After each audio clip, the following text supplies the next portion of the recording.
Radio J. Bonjour Dorothy Benichoukatz, bienvenue sur Radio J en ce dimanche après-midi. Bonjour à toutes les auditrices et auditeurs de Radio J.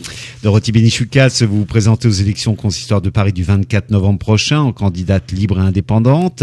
Le consistoire et vous, c'est déjà une longue histoire. Vous êtes vice-présidente de la Grande Synagogue de la Victoire. Vous avez été élue du consistoire de Paris de 2000 à 2008. Vous avez présidé le Centre Flegg début 2000 et vous avez été présidente de la Commission des Travaux durant 4 années. Nous avons déjà ensemble évoqué de nombreux sujets majeurs de votre campagne, comme la carrière rabbinique, la chaîne d'honneur consistoriale, le Centre Flegg, l'intergénérationnel, le fonctionnement du consistoire.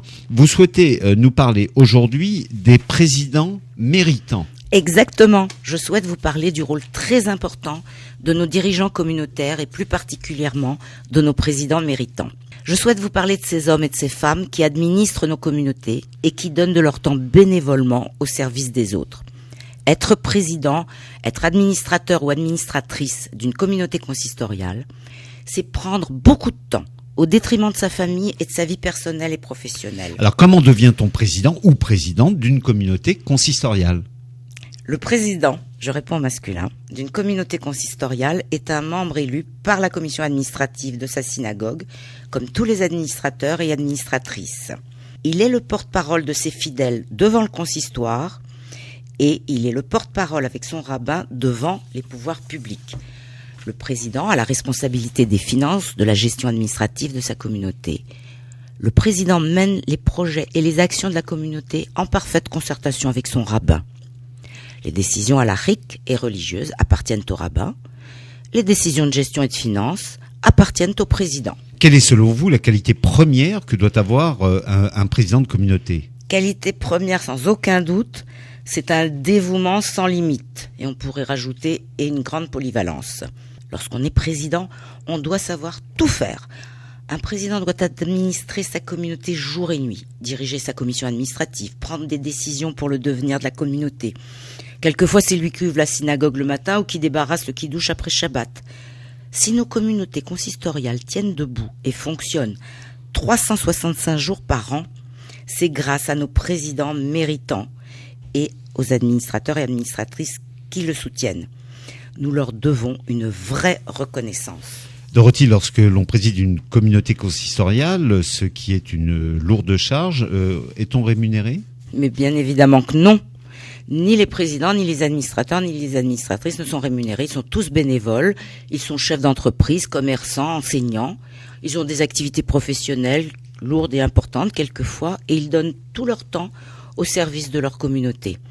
Il y a des réunions tôt le matin, après l'office, avant d'aller travailler. Quelquefois, on saute le repas au milieu de la journée pour faire des réunions.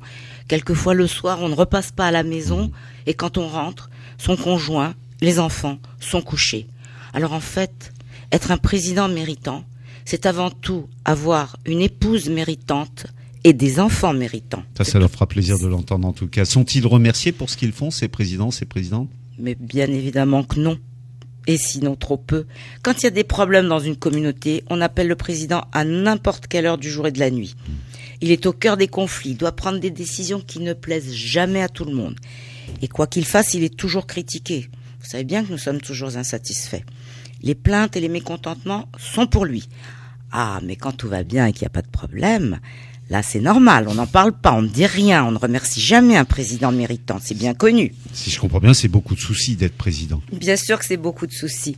Le président doit trouver les solutions à tout.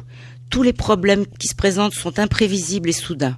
Les locaux deviennent soudain exigus, il faut trouver des solutions. Il faut trouver des emprunts, il faut construire un nouveau bâtiment ou faire un agrandissement. Il faut trouver des solutions de miracle en toutes circonstances. Alors on pourrait dire, être président, c'est un peu se transformer en magicien. J'ai vu des présidents de communautés de banlieue qui, avec un petit bâtiment qui devenait trop petit, qui avait aucune possibilité de rachat de terrain à proximité, ont réussi à construire des salles polyvalentes en sous-sol pour faire des activités communautaires. Enfin, un président méritant doit déployer des trésors d'ingéniosité. Et pour les grandes fêtes, il faut faire des miracles, pratiquement. Chaque année, c'est un nouveau miracle. Parce que le président doit faire face aux fortes affluences des fêtes de Rosh Hashanah et Kippour Et là, les synagogues deviennent trop petites pour l'occasion. Alors il faut que le président, avec l'aide précieuse du service des communautés du consistoire de Paris, trouve des subventions des mairies pour pouvoir transformer des gymnases en synagogues pour ces jours exceptionnels. Vous savez, c'est une vraie gymnastique. Gymnase Japy, gymnase Jean Jaurès et tant d'autres dans Paris et la périphérie. Le président Dorothy a la responsabilité du devenir de sa communauté. Oui, un président méritant a la responsabilité du choix de son rabbin, du Chazan, et du développement de sa communauté. Il s'occupe des finances, des bâtiments, de la sécurisation des lieux, du développement du Talmud Torah, des activités communautaires. Bon, en fait, vous l'avez compris en un mot, c'est une activité à plein temps et de tous les instants.